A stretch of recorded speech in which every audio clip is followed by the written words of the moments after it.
বিরোধী দলের তীব্র আপত্তি ও ওয়াকআউটের মুখে স্বরাষ্ট্রমন্ত্রী সালাউদ্দিন আহমেদকে সভাপতি করে জাতীয় সংসদে গঠিত হয়েছে সংবিধান সংশোধন বিষয়ক বিশেষ কমিটি।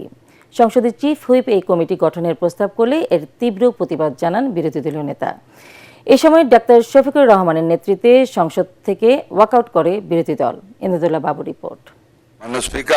জাতীয় সংসদের সোমবারের অধিবেশনে সব ছাপিয়ে আলোচনার মূল কেন্দ্রবিন্দু হয়ে ওঠে সংবিধান সংস্কার প্রসঙ্গ।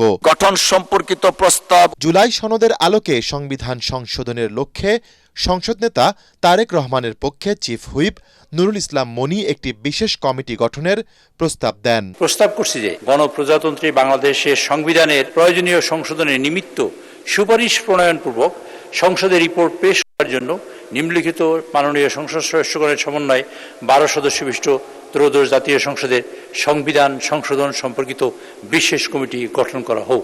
তার বক্তব্য শেষ হতেই পয়েন্ট অব অর্ডারে দাঁড়িয়ে এই সিদ্ধান্তের তীব্র বিরোধিতা করেন বিরোধী শিবিরের নেতা ডাক্তার শফিকুর রহমান। তিনি বলেন, এই কমিটি হলে জুলাই সনদ বাস্তবায়নে গণভোটে দেয়া প্রায় 70% মানুষের রায় উপেক্ষিত হবে। আমরা দুইটা শপথ নিয়েছি, একটা সংসদ সদস্য হিসাবে আর একটা সংস্কার পরিষদের সদস্য হিসাবে। আমাদের দুইটা শপথই আমরা মনে করি বিদ্যমান আছে। ওইটাকে যদি বাইপাস করার জন্য এই কমিটি গঠন করা হয় তাহলে আমরা এই প্রস্তাব প্রত্যাখ্যান করছি। এই কমিটিতে অংশগ্রহণ করব না এটাই নয়, বরঞ্চ এই পর্বটা আমরা যেহেতু জনগণের রায়কে সম্মান করা হচ্ছে না তার প্রতিবাদে আমরা ওয়াকআউট করছি। এক পর্যায়ে সংসদ থেকে ওয়াকআউট করেন বিরোধী দলের সদস্যরা। বিরোধী দলীয় নেতা একটু যদি শুনতেন হয়তোবা কিছু আশার আলো আসতে পারে, জানি না আমি কিছু।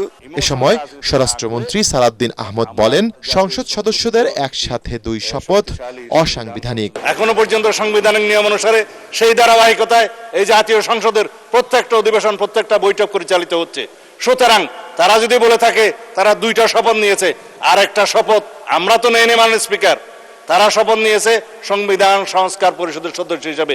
কোথায় আছে সংবিধান সংস্কার পরিষদের সদস্য হিসেবে শপথ নিতে পারবে? এর আগে প্রশ্নোত্তর পর্বে আওয়ামী লীগ সরকারের আমলে সারা দেশে মডেল মসজিদ নির্মাণ প্রকল্পে কত টাকা দুর্নীতি হয়েছে তা খতিয়ে দেখা হবে বলে জানান স্বরাষ্ট্রমন্ত্রী। ইসলামের নামে মসজিদের নামে তারা যা করেছে সেটা অত্যন্ত গর্হিত কাজ। মডেল মসজিদগুলোর সমস্ত প্রকল্প ব্যয় টোটাল কত ছিল, কতটা নাম্বার অফ মডেল মসজিদ হয়েছে, সমস্ত মসজিদ ওয়ারি তদন্ত পরিচালনা করার জন্য মন্ত্রণালয়কে নির্দেশ দেওয়া মাননীয় স্পিকার। এছাড়া কর্মকর্তাদের আগ্নেয়াস্ত্র ব্যবহারের অধিকার দিয়ে মাদকদ্রব্য নিয়ন্ত্রণ সংশোধনী বিল ও বাংলাদেশ মেডিকেল বিশ্ববিদ্যালয় দ্বিতীয় সংশোধনী বিল 2026 সংসদে পাশ হয়।